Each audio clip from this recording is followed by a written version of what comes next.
अस्सलाम वालेकुम नाज़रीन, आप देख रहे हैं सफा टीवी न्यूज। मैं हूं आपका मेजबान मोहम्मद।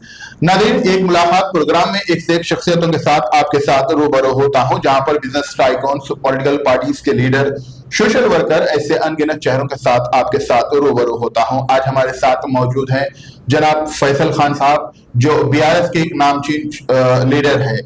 माजी में भी हम इनसे बात कर चुके थे और आज अपोजिशन में हैं, तो इनसे कुछ अहम सवालात करेंगे। अस्सलाम वालेकुम। जी वालेकुम सलाम रहमतुल्लाह। फैसल साहब, एक छोटा इंट्रोडक्शन सफा टीवी न्यूज़ के नाज़रीन के लिए आपका। जी, मैं पहली बात तो शुक्रिया अदा करना चाहूँगा सफ़ा टीवी वालों का, और जो स्पेशली मोहम्मद भाई का, जो मुझे इनवाइट करे सफ़ा टीवी न्यूज़ चैनल पे फॉर एन स्मॉल इंटरव्यू। और मैं जितने भी व्यूअर्स हैं, मैं आप सभी का शुक्रिया अदा करता हूँ कि आप जो सफ़ा टीवी को जो फॉलो करते, उनको सुनते। और मोहम्मद भाई को भी मेरी बेस्ट विशेस। आगे सफ़ा टीवी ऐसी चाप जो है अपनी बात को बेबाकी तरीके से आवाम के दरमियान में रखिए। सबसे पहला सवाल साहब आपसे ये है कि बीआरएस पार्टी पिछले 10 साल हुकूमत करी और इस बार अवाम जो है कांग्रेस को चुनी। इसका मेन रीजन क्या था फेलियर्स का बीआरएस पार्टी से? बीआरएस पार्टी के फेलियर्स का बोल रहे हैं आप? जी, जो हुकूमत। फेलियर्स तो मैं ये नहीं कहना चाहूंगा मोहम्मद भाई फेलियर्स, बल्कि कहीं ना कहीं मैं, जैसा कि मैं पिछले कई दफा मेरे अपने इंटरव्यूज में भी मैं यही कहा और प्रेस मीट्स में भी मैं यही कहा कि कहीं ना कहीं बीआरएस का समझिए आप अपने ये हार का हमको सामना इसलिए करना पड़ा कि कहीं ना कहीं कांग्रेस जो है सक्सेसफुली रही तेलंगाना की आवाम को जो है अपने भटकाने में, उनको जो है अपने माइंड डाइवर्ट करने में, उनको मैनिपुलेट करने में कहीं ना कहीं कांग्रेस जो है अपने सक्सेसफुली रही।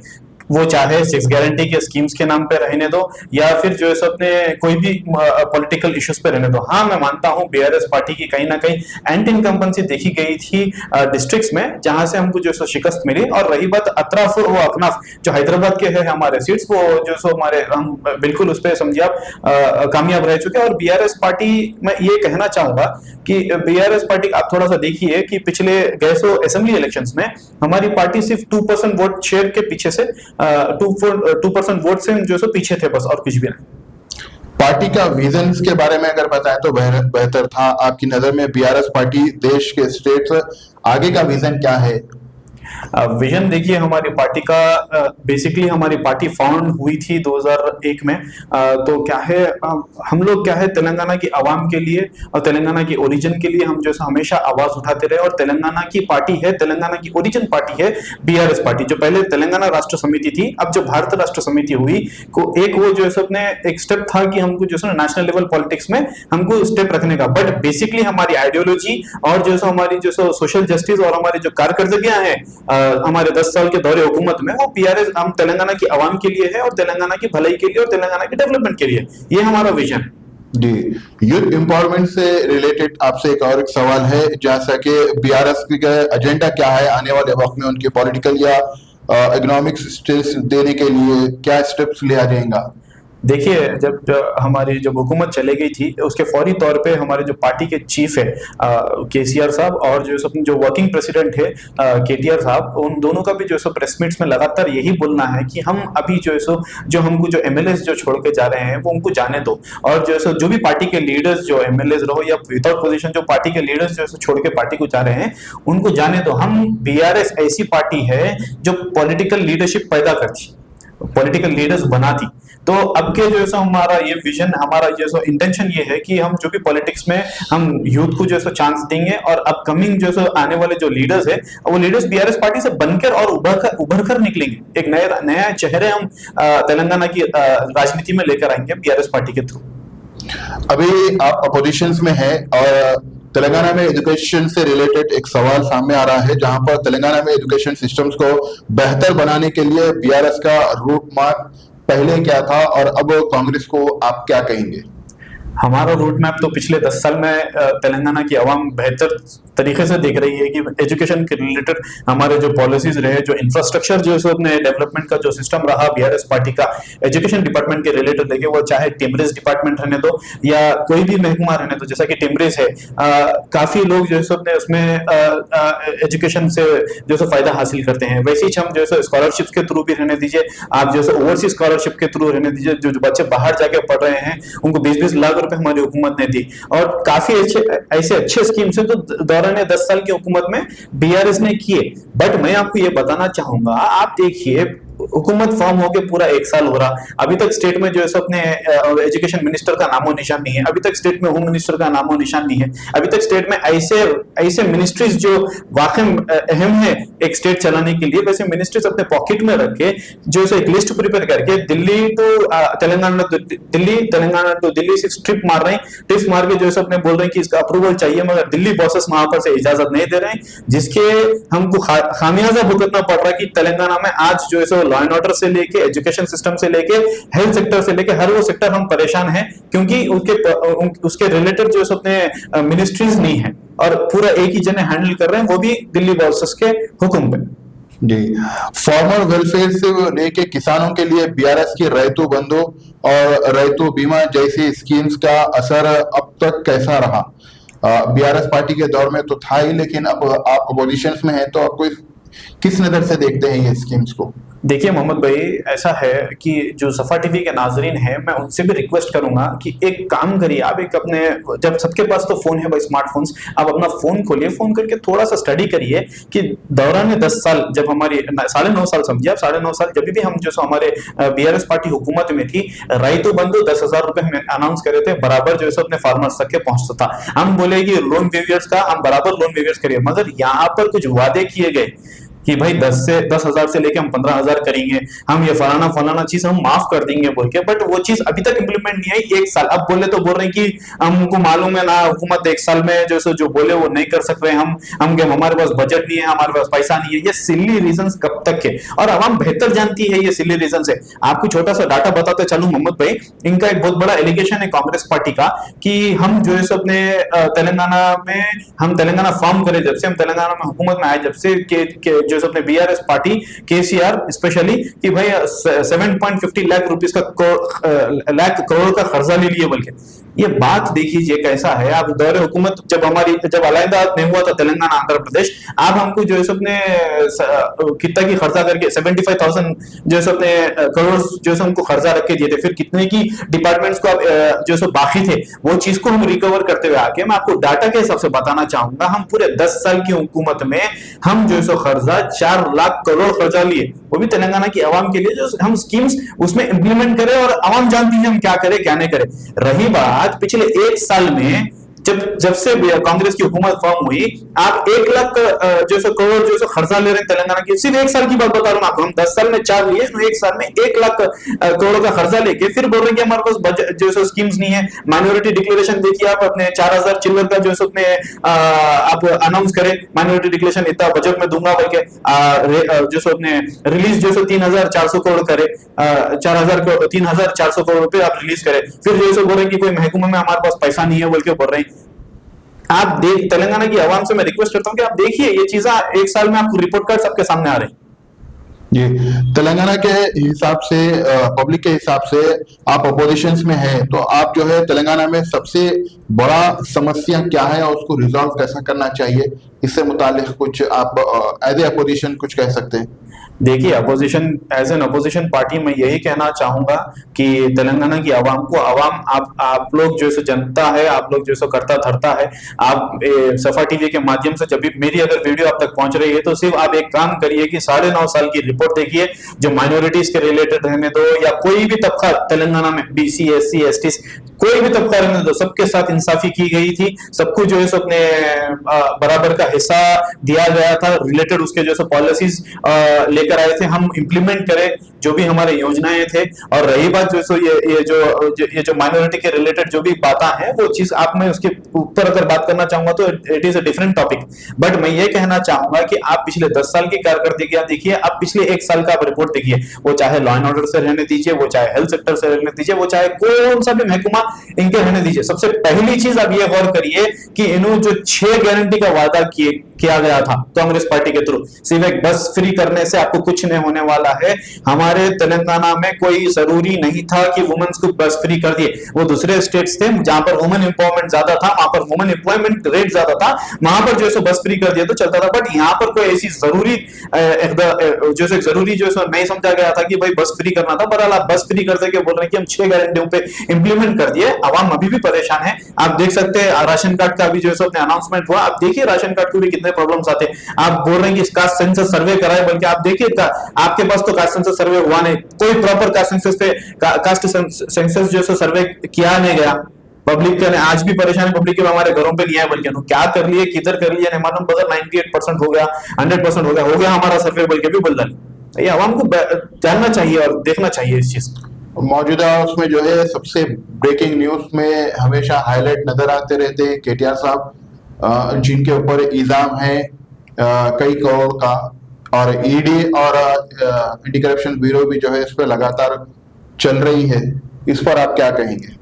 देखिए इस पे मेरा कहना क्या है, कल की प्रेस मीट देख लीजिए आप, जो पिछले बार 8 घंटे जो है सबने ईडी जो है बुला के पूछताछ करी, फिर कल जो है सबने 7 घंटे बुला के केटीआर साहब से पूछताछ करी, बट इसमें क्लियर एंड क्रिस्टल जो है सबने इसका जवाब केटीआर साहब खुद अपने मुंह से दिया कि उन्होंने प्रेस मीट करके ये बोले कि आप टाइम बताओ, आप जगह बताओ, आप जो है अपने वक्त बताओ, आप जो है मुकाम बताओ कहां पर है, आप मैं आ जाता हूँ। लाइव डायरेक्टर टेस्ट के लिए उन्होंने रेडी है, रेवंत रेड्डी साहब को भी इन्वाइट करे, भी आते बोल के बोल रहे हैं, बैठ के लाइव डायरेक्टर जो टेस्ट करिए under the supervision of any जो अपने जज, वो चाहे रिटायर रहने दो या हाई कोर्ट का रहने दो या एसीपी खुद का जज रहने दो, उसके सुपरविजन में जो उन्होंने लाइव डायरेक्टर टेस्ट देने के लिए रेडी है। बट क्या इस सवाल का आप देखिए कल स्टेटमेंट हो गया, आज तक के कांग्रेस पार्टी के कोई एक मिनिस्टर, कोई एक एमएलए या कोई एमपी या खुद चीफ मिनिस्टर इस सवाल का जवाब नहीं दिए। मैं चाहूंगा कि आप लोग भी अपने मीडिया के माध्यम के थ्रू जो है सब ये जो वीडियो देख रहे हैं आप लोग भी इसके कमेंट सेक्शन में ज्यादा से ज्यादा कमेंट करिए,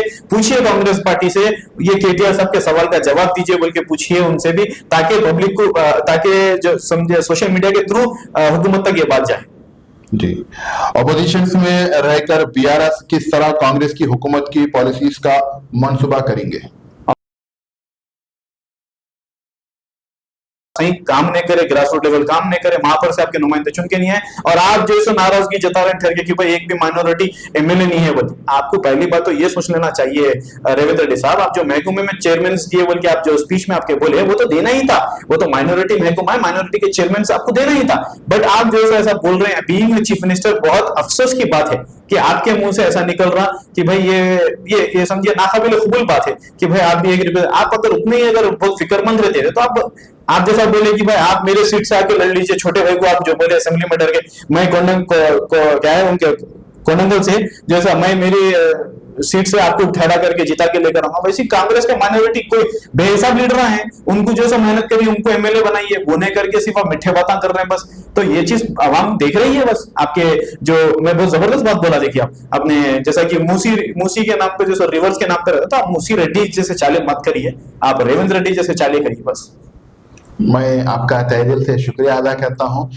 इन लास्ट टाइम भी जो है आपसे वक्त इसीलिए लिया था क्योंकि आपके इंटरव्यू वायरल हुई थी, उसमें कई सारे सवाल थे, वो उस वक्त आपकी हुकूमत थी, अब नहीं है।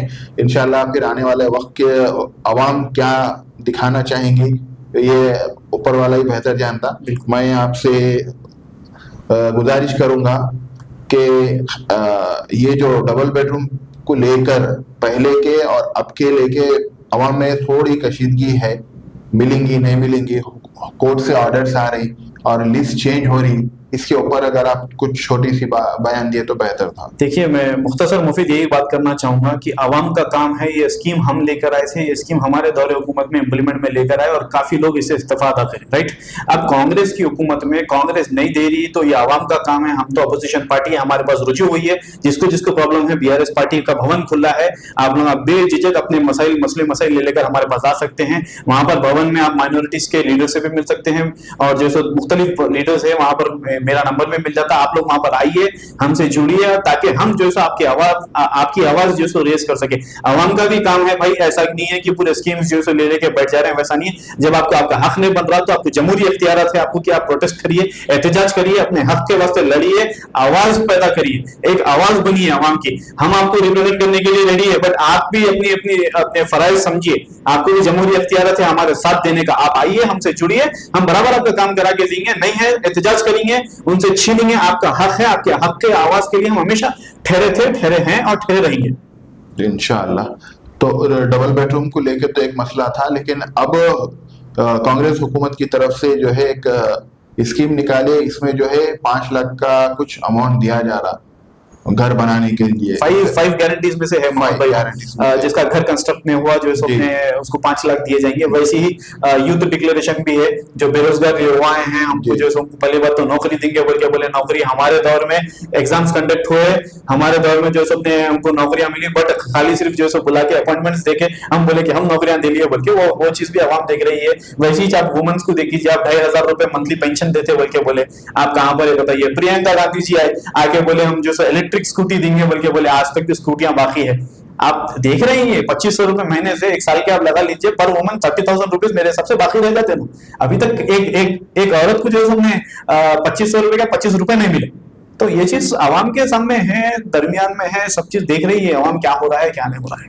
ऑटोस वाले काफी एहतजाज कर रहे हैं, बिल्कुल। उनके भी सवालात है कि हमारे को जो है उनके साथ नाइंसाफी हो रही है, जहां पर स्कीम जो फ्री बस को लेकर चल रही है, तो इससे मुतालिक क्या कहेंगे? मैं वही तो बोला ना मोहम्मद भाई कि आपकी कोई जरूरी नहीं था कि आप जो सो बस फ्री करें तेलंगाना स्टेट में। ऐसा करना रहा तो हम दौरे हुकूमत में क्या हमको जहन में था कि हमको नहीं मालूम थी हमको ये करना है तो इसके आवाम की इसकी बेहतरी हो जाएंगी बोल के हम नहीं करे। क्यों नहीं करे कि ये चीज कोई जरूरी नहीं। देखिए आप आवाम, आप देखिए इसका नताज देखिए, बस फ्री करने के 90 से ज्यादा सुसाइड हुए ऑटो वालों की। ऑटो वाले बराबर जो है अपने ऑटो वाले मेरे पूरे भाया जो सब बराबर जो है अपने एहतजाज कर रहे हैं धरना चौक पे। आप देखिए इसके नताज।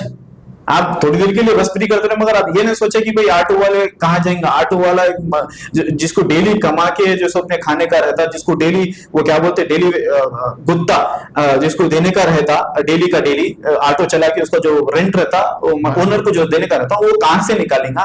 वो सब चीज सोचने और फिक्र ये हुकूमत को सोचना चाहिए था। फैसल साहब, आपका तहे दिल से शुक्रिया, शॉर्ट नोटिस पे आप वक्त दिया आपके मसरूफियत में से।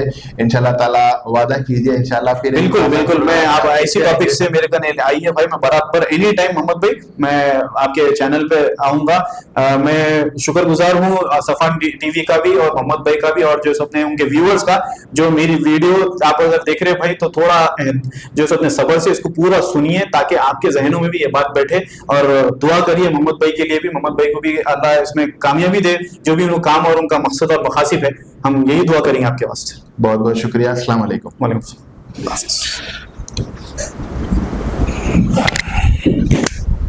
ऑपोजिशन में में आप है, अब आने वाले इलेक्शंस में किस तरह से आपके मंसूबात है?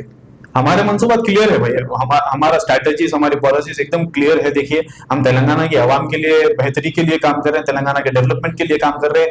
हमारा क्लियर एंड क्रिस्टल टाइटल है नियत ये है कि भाई हम जो है सो जो भी करेंगे तेलंगाना की आवाम के लिए, तेलंगाना की बेहतरी के लिए। और बीआरएस पार्टी तेलंगाना की पार्टी है, तेलंगाना की ओरिजिन की पार्टी है। हम पे इंजाम बीजेपी का बी टीम बोल के लगाया जाता, हम पे इंजाम जो है सो अपने बहुत सारे चीजों पे हम पे लगाया गया। हमको ईडी से परेशान किया गया, हमको जो सबने लिखवा स्कैम के थ्रू परेशान किया गया। सेंट्रल ना कि हुकूमत, ये कांग्रेस बीजेपी भाई भाई का जो खेल है वो तेलंगाना की आवाम बखूबी देख रही है और बखूबी जान रही है। और तेलंगाना की आवाम को कहीं ना कहीं रियलाइजेशन है कि भाई हमने सोने की तलाश में हीरे को खो दिया बोल के। जी, अवाम का सपोर्ट एक सवाल और सामने आ रहा, 10 साल की बीआरएस की हुकूमत की, लेकिन इस बार कांग्रेस को वोट मिला। आपका क्या ख्याल है कि इसमें सबसे बड़ा रीजन क्या होगा? मैं रीजन यही बोला ना आपको, बात मेरी स्टार्टिंग में मोहम्मद भाई मैं यही रखा आपके सामने बात, जब मैं मेरी बात स्टार्ट कर रहा था कि मैं ये सब आपके जो सब रिव्यूअर्स तक भी मैं ये बात पहुंचाना चाहूंगा कि बेसिक रीजन यही है कि कांग्रेस को पावर में आने का कहीं ना कहीं कांग्रेस सक्सेस हुई पब्लिक को मैनिपुलेट करने में, भटकाने में। वो चाहे 6 गारंटीज को लेने दो, खस्मे वादे प्यार मोहब्बत के वादे हैं, वादों का क्या, वो बेहतरीन लाइफ जो है अपने लाइन जो है सूट होती है कांग्रेस को।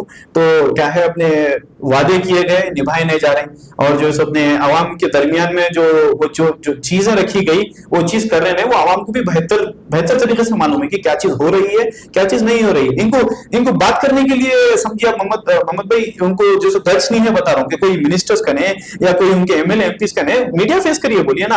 आप जैसे काबिल तरीन जर्नलिस्ट है और कई काबिल तरीन जर्नलिस्ट है, उन लोगों को मीडिया फेस करिए बोल के बोलिए। मीडिया का काम है सवाल पूछना कि भाई पिछले 9.5 साल में बोला गया मगर किया गया, मगर आप क्या है, आपके इंप्लीमेंट्स क्यों नहीं हुए अभी तक के? 6 गारंटीज अब तक इंप्लीमेंट क्यों हुए? बताइए आप। जैसे इतना बड़ा जो अपने वो हुआ 1 ईयर सेलिब्रेशन हुआ, उसमें कहा है बताइए आप? उर्दू के रिलेटेड वहां उर्दू का नामो निशान नहीं है, माइनॉरिटी डिक्लेरेशन के रिलेटेड एक बात नहीं की गई। कहाँ है बताइए? सब चीज देख रहे हैं आप। तेलंगाना तल्ली की बात करूंगा मैं, आप देख रहे हैं पूरा तबाह तारज कर दिए, गरीब तल्ली को ले जाके ठहरा कर दिए, कई जनों की आस्था को ठेस पहुंची उससे। देखिए आप, ऐसा नहीं, ऐसे कई नंबर ऑफ लिस्ट है, ऐसा कई। एक साल में हम समझिए आप पूरे 5 साल की कसर निकाल दी। अब ना जाने आने वाले चेंजेस इंतखाबात के क्या रिजल्ट रहेंगे, बट मैं उम्मीद करता हूं कि बीआरएस के लिए बहुत पॉजिटिव रिजल्ट रहेंगे। हाल ही में ऐसे कई सारे खबरें जो है सफा टीवी न्यूज पे भी शाये हुए थे, जहां पर तेलंगाना के गवर्नमेंट स्कूल्स में बच्चे खाना खाने के बाद उनकी तबीयत नासाज होने लगी।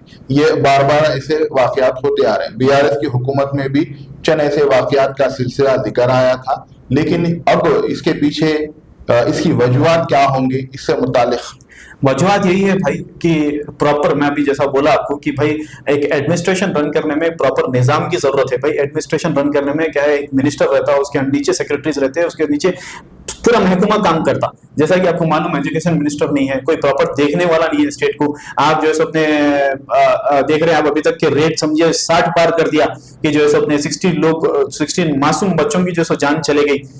हमारी पार्टी सक्सेसफुली जो ऑल ओवर द स्टेट, पूरा स्टेट वाइड प्रोटेस्ट करें हम। बाज़ाब्ता बीआरएस पार्टी के तरफ से एक टीम्स बनाए गए, हर डिस्ट्रिक्ट, हर जैसे गली मोहल्ले के जो भी अपने स्कूल्स है, गवर्नमेंट स्कूल जहां पर फ्री मील का जो इंतजाम है खाने का, वहां पर जाके उनको इंस्पेक्ट किए, उसके बराबर पूरी रिपोर्ट जो है केसीआर साहब को सबमिट की गई, उनके रिलेटेड जो एक प्रेस मीट की गई। और जैसे आपको मालूम है, ये तो खाने का होगा, यहाँ तो मासूम बच्चों की जो जान चले गई। और आपको मालूम है तेलंगाना में, हैदराबाद की मैं बात बता रहा हूँ, 10 मासूम बच्चों की जान चलेगी कुत्ते काटने से। अब तक 300 से ज्यादा बच्चे जो है मुतासिर है कुत्ते काटने में, मगर उतना नहीं है। शहर के आप जो मूसा नदी रिवर का ले लेके बैठे, मगर शहर के हालत आप बेहतर जानते, कितने मच्छर हो गए। आप ना जीएचएमसी महकमा आपका सही काम कर रहा, ना कोई महकमा आपका सही रन कर सक रहा। मैं आपको तनकीद नहीं कर रहा हूं, मैं आपसे ये रिक्वेस्ट कर रहा हूं कि तेलंगाना की आवाम जब इतना एतमाद और भरोसा जब आप पे बताई, जब आपको चुन के लेकर आई, तो काम करिए। एक साल में तो अपना, एक साल में कुछ तो ऐसा बताइए कि जो आप करे। हम भी एज एन अपोजिशन पार्टी, हम भी आजकल मैं बता रहा हूं आपको, कल परसों मैं बैठा हुआ था, हम ये तलाश कर रहे हैं कि उन्होंने करे क्या अच्छा। एक तो हम एज एन अपोजिशन पार्टी हम बोल रहे हैं कि भाई ये काम तो हुआ, बट ये काम को ऐसा इंप्लीमेंट अच्छा करना चाहिए। आप एक बार एक काम भी अच्छा नहीं करे। आप देख रहे हैं स्टेट की हालत कैसे चल रही, आप देख रहे हैं आए दिन जैसे क्राइम रेट कितना बढ़ जा रहा है। 42% क्राइम रेट बढ़ गया तेलंगाना में, 28% जो साइबर क्राइम रेट्स बढ़ गया तेलंगाना में। कहां जा रही है तेलंगाना स्टेट? ये आप सोचने की जरूरत है ना, ये आवाम को सोचने की जरूरत है। हुकूमत तो समझिए आप पूरा सबूत दे रही नाहिली का और नाकामी का, बट अवाम तो खामोशी क्यों है समझ में नहीं आ रहा। बट हम एज एन अवाम की एक पार्टी, एज एन अपोजिशन पार्टी, हम पूरा हमारा काम कर रहे हैं, हमारी पूरी बात रख रहे हैं। आज भी देखिए शादनगर में एक बड़ा जलसा जो है अपने फार्मर प्रोटेस्ट के रिलेटेड हम करें, वहां पर केटीआर साहब खिताब कर रहे हैं। हम बराबर जो प्रोटेस्ट, हम बराबर जो है अपने अवाम की बात और अवाम के दरमियान में एक्टिव है।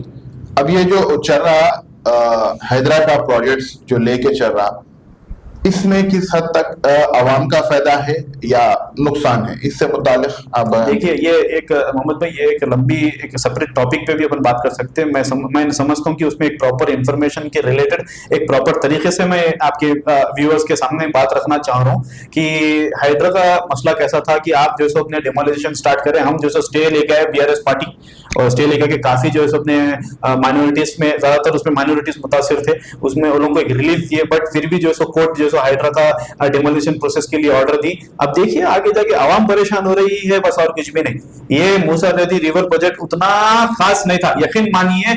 गवर्नमेंट स्कूल्स में 34 और टीचरों को सैलरी नहीं है, 34 मौजून और इमामों की जो सैलरी नहीं है। गवर्नमेंट स्कूल की मैं बात कर रहा हूँ, वहां पर 34 को 34 नहीं है। वहां पर जो है अपने आप वो काम नहीं करके जो मैं हाइड्रा का प्रोजेक्ट लेके आऊंगा 1,50,000 करोड़ रुपीस का जो मैं ये मूसा नदी जो रिवर जो उसका प्रोजेक्ट लेकर आऊंगा, बोले तो ये चीज मुनासिब नहीं है। जो जरूरी काम है, पहले आपके 6 गारंटियों पे आप देख लीजिए, फोकस वहां करिए, वहां पर उसको अमल में लेकर आइए, आवाम तक उसकी सहूलतें उसको पहुंचाइए।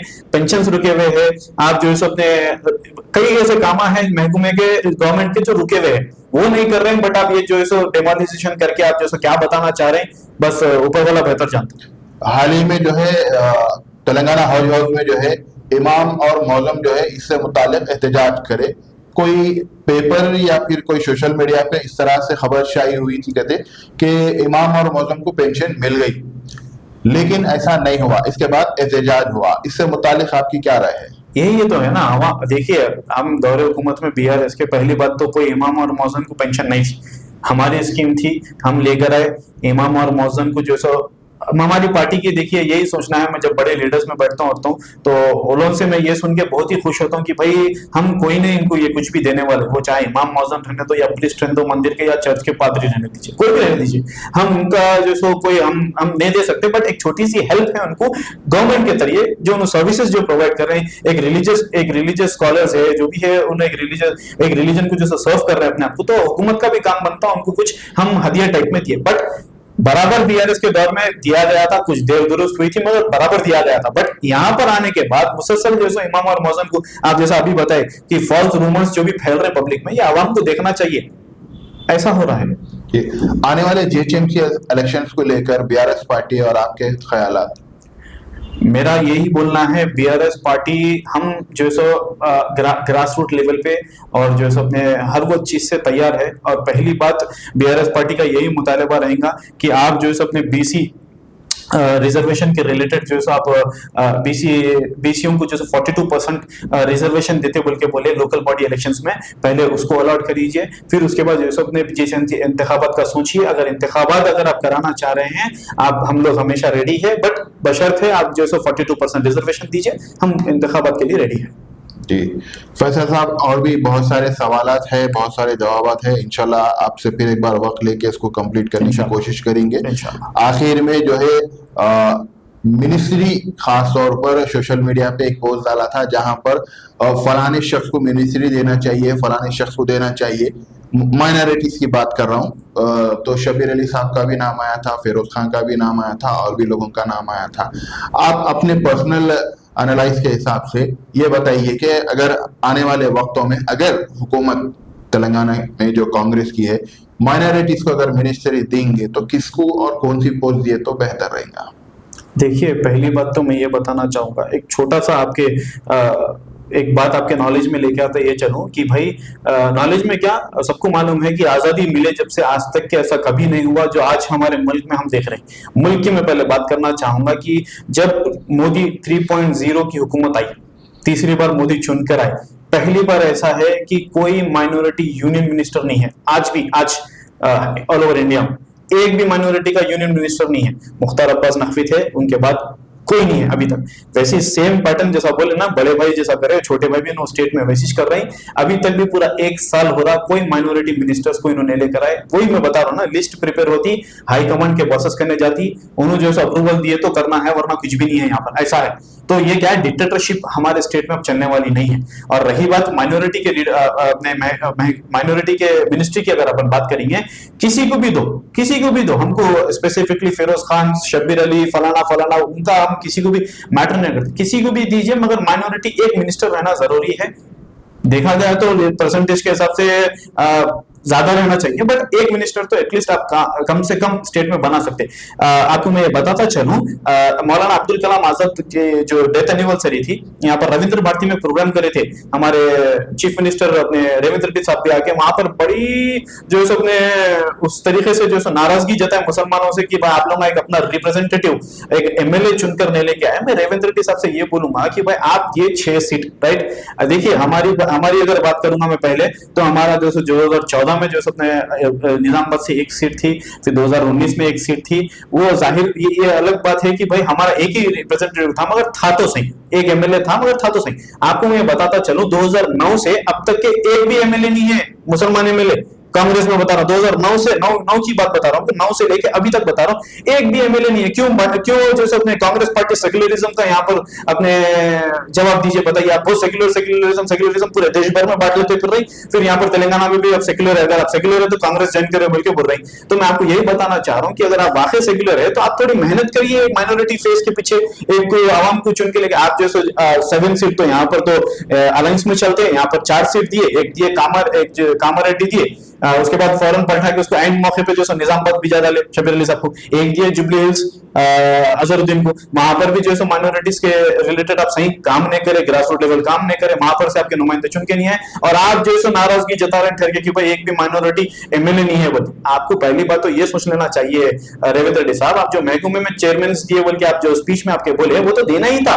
वो तो माइनॉरिटी महकमा है, माइनॉरिटी के चेयरमैन से आपको देना ही था, बट आप जो है ऐसा बोल रहे हैं बीइंग चीफ मिनिस्टर। बहुत अफसोस की बात है कि आपके मुंह से ऐसा निकल रहा कि भाई ये समझिए नाकाबिल कबूल बात है कि भाई आप भी आप अगर उतने ही अगर बहुत फिक्रमंद रहते तो आप जैसा बोले कि भाई आप मेरे सीट से आके लड़ लीजिए, छोटे भाई को आप जो बोले असेंबली में डर के, मैं क्या है उनके कोंडंगल से जैसा मैं मेरी सीट से आपको ठहरा करके जिता के लेकर आऊंगा, वैसे कांग्रेस के माइनॉरिटी कोई बेहिसाब लीडर हैं, उनको जो है मेहनत करी, उनको एमएलए बनाइए, वो नहीं करके सिर्फ आप मिठे बातें कर रहे हैं बस। तो ये चीज आवाम देख रही है बस आपके जो, मैं बहुत जबरदस्त बात बोला देखिए आप अपने, जैसा कि मूसी के नाम पे जो रिवर्स के नाम पे रहता, तो आप मूसी रेड्डी जैसे चाले मत करिए, आप रेवंत रेड्डी जैसे चाले करिए बस। मैं आपका तहे दिल से शुक्रिया अदा करता हूं, और इन लास्ट टाइम भी जो है आपसे वक्त इसीलिए लिया था क्योंकि आपके इंटरव्यू वायरल हुई थी, उसमें कई सारे सवाल थे, वो उस वक्त आपकी हुकूमत थी, अब नहीं है।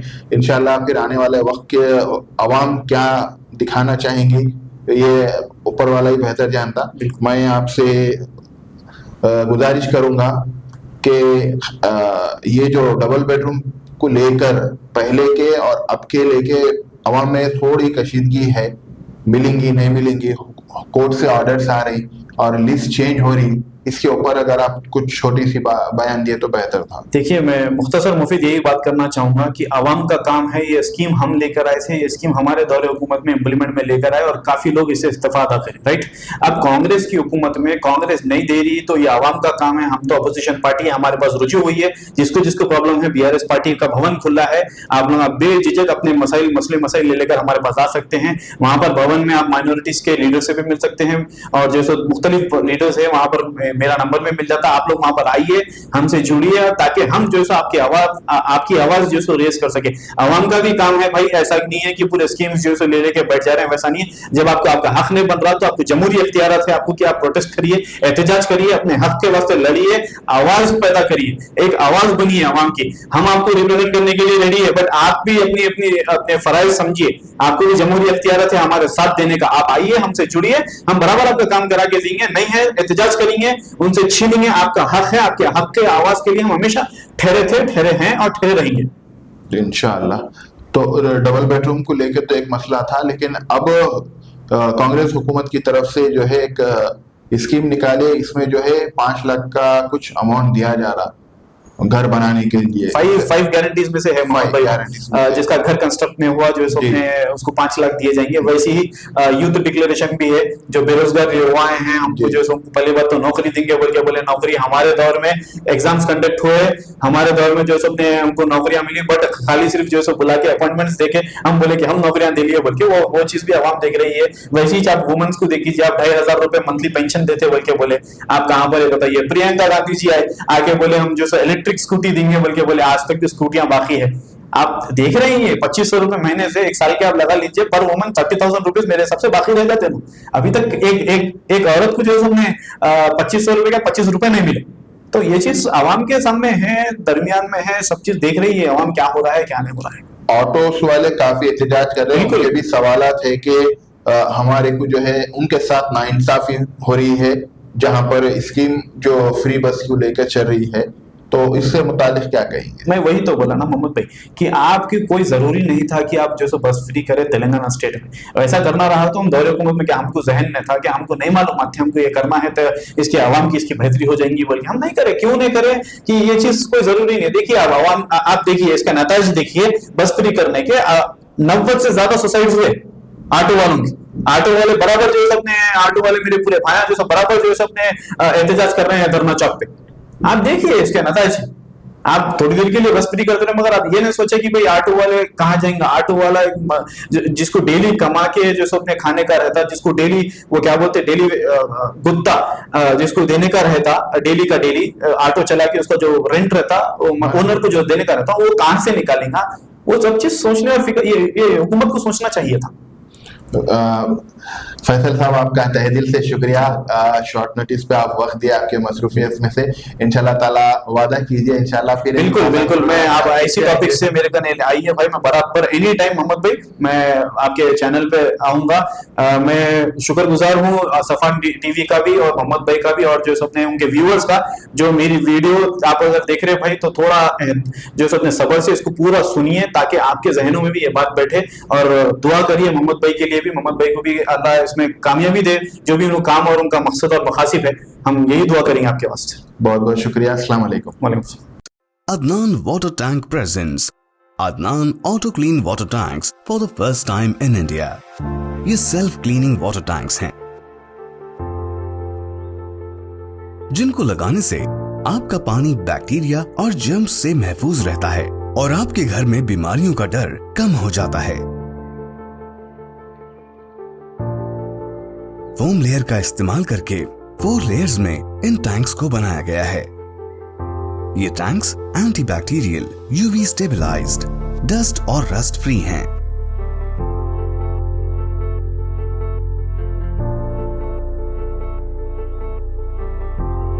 ये टैंक्स इजीली इंस्टॉल हो जाते हैं। ये टैंक्स 1000 लीटर्स की हैं, जिसमें 1200 लीटर्स की कैपेसिटी है। 100% वर्जिन मटेरियल से इन टैंक्स को बनाया गया है। तो आप भी अपने घरों से साधारण वाटर टैंक्स को हटाइए और घर ले आएं Adnan auto clean water tanks और अपने घर को बीमारियों से महफूज रखें। Adnan water tanks, safe and healthy water storage solution, Banglaguda, Hyderabad. Germanten super speciality hospital, national award winner doctor Mir Jawad Zar Khan, German trained senior orthopaedic surgeon and director, माहिर डॉक्टर्स डॉक्टर वासिफ आजम और doctor Bharvi Chanduri, senior cardiologist और दीगर डॉक्टर्स नुमाया खिदमत अंजाम दे रहे हैं। Robotic surgery, advance cath lab, MRI, operation theatre, ICU, 2D ultrasound जैसी सहूलियात से आरास्ता कॉर्पोरेट लेवल हॉस्पिटल, वाजबी फीस में हर मर्ज से शिफायाबी के लिए Germanten super speciality hospital, Attapur,